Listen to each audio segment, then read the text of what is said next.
آج دیکھیے، اب آج کی جو شاعری ہے جسے ہم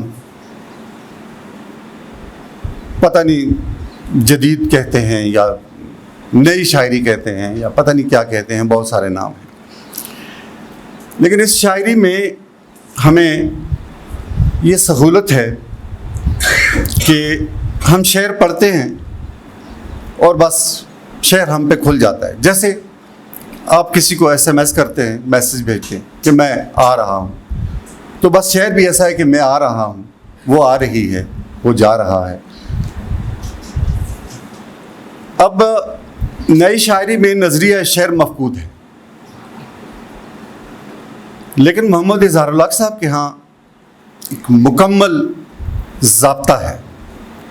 اب میں اس ضابطے کی تلاش میں تھا کہ اب کیا نظریہ شعر ہے، اور میں ان کے شعروں سے اخذ کرنا چاہتا تھا، لیکن اسی دوران میں ان کا لکھا ہوا ایک مضمون میری نظر سے گزرا. وہ مضمون دبستان لاہور میں شائع ہوا تھا، عباس تابش کا جو پرچہ تھا، اس میں معین نظامی کے حوالے سے ان کی شاعری پہ ان کا ایک مضمون تھا، کھرچے ہوئے لفظوں کا وارث. میں وہ مضمون پڑھتا گیا اور خود ایک جگہ اظہار الحق صاحب نے بھی لکھا کہ مجھے ایسا لگتا ہے کہ یہ میں اپنے بارے میں لکھ رہا ہوں. وہ مضمون، اس مضمون میں معین نظامی کی شاعری کو سامنے رکھتے ہوئے اظہار الحق صاحب نے اپنا نظریہ شعر مکمل طور پہ بیان کیا ہے.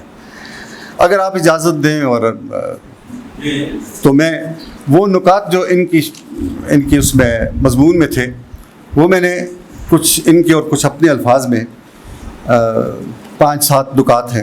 چونکہ میرے شاعر دوست بھی بیٹھے ہیں، نوجوان بھی بیٹھے ہیں، طالب علم بھی بیٹھے ہیں، تو یہ نکات جو ہیں بہت کام کے ہیں.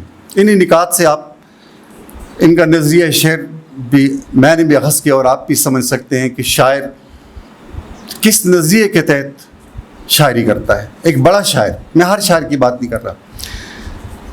مثلا پہلا یہ ہے کہ بہترین تحریر وہی ہوتی ہے جسے ہر پڑھنے والا اپنی ذاتی ڈائری سمجھ کر بغل میں دبائے پھر رہا ہو اور حرز جاں بنائے ہوئے ہو. دوسرا ہے کہ شاعر مورخ بھی ہوتا ہے اور نوحہ گر بھی. وہ بیک وقت 2 خاصیتیں کام میں لاتا ہے: کمال فن اور دانشورانہ گہرائی. تیسرا نقطہ ہے خالص ادب، تصوف کی اصطلاحات، روزمرہ بستر و بالین، نان و نمک، نوحے اور شادیانے جو شاعری سے اٹھ گئے ہیں، انہیں شاعری میں پھر سے زندہ کرنا اور اپنی پوری جہتوں کے ساتھ زندہ کرنا. اگلا نقطہ ہے کہ مخصوص لفظیات، تلمیحات، علامات، اشارات جو شاعری کی کلیت ہیں اور جن سے شاعر کے ذہن میں جاری و ساری نظام کا پتہ چلتا ہے. اگلا نقطہ ہے کہ شاعر کی دسترات زبان پر بھی ہو اور شاعری پر بھی، تاریخ پر بھی اور ثقافت پر بھی. اور اگلا نقطہ ہے کہ یہ بہت اہم بھی ہے کہ منفرد تلازمہ کاری.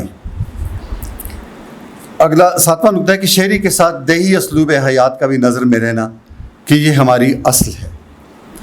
اور 8واں جو اظہار الحق صاحب کے حوالے سے خاص طور پر قابل ذکر ہے اور جس کی طرف ان کے کسی ناقد نے کوئی اشارہ نہیں کیا. اب ان کے نئے مجموعے میں جو اے آسمان نیچے اتر، اس میں البتہ خورشید رضوی صاحب نے بہت اچھے انداز میں اس پہ لکھا ہے، اور وہ ہے رشتے اور ان کی تقدیس. آپ کو بہت کم شعراء ایسے نظر آئیں گے اور ان کے ہاں بھی بہت کم چیزیں ایسی آپ کو دکھائی دیں گی جو رشتوں سے متعلق ہوں. اب اظہار الحق صاحب کے ہاں رشتوں کا بھی ایک بڑا تنوع ہے. ایک تو تاریخی رشتے ہیں،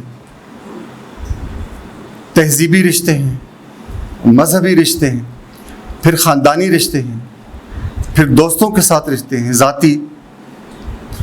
تو ان سب پہ ان کے ہاں شاعری موجود